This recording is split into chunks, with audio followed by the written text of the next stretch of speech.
Chegou a hora da fogueira, é noite de São João.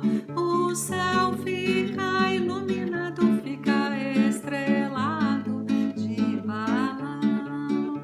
Pensando a noite inteira, fiz uma fogueira, coração. Quando eu era pequenino, pé no chão, eu cortava papel fino pra fazer balão, e o balão ia subindo imensidão, e o balão ia subindo imensidão.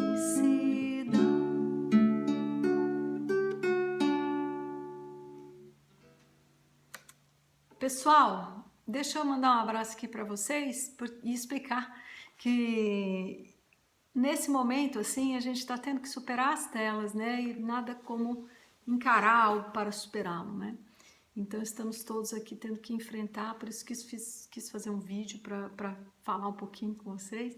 Depois quero mandar um áudio, assim, que é um pouco mais frio, para explicar, assim, esse esquema nosso da gravação, do arranjo, inclusive com relação a outra música que eu tentei fazer em 2 tons para poder contemplar todo mundo, e nessas 2 vozes que também contempla todo mundo, coisas que a gente sempre faz juntos, próximo, com calor do coração, e agora nesse momento tendo que fazer isso através da tela, né? Eu tô olhando aqui, eu já tô confusa com o negócio da visualização aqui, mas é assim, né? A gente parece vesgo até, né?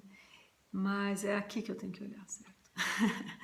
Queridos, então, saudade, abraço, espero que vocês consigam fazer um bom trabalho, vamos fazer, eu acho que ficaria muito legal, quero mandar um áudio, mas eu tenho essa sugestão de cada um entrar num clima, colocar o seu espaço, o seu ambiente, o seu visual, e isso vai chegar no coração das crianças com mais vida, com mais calor, com mais amor, que é a meta, né? Um abraço, saudade, queridos, beijos, tchau.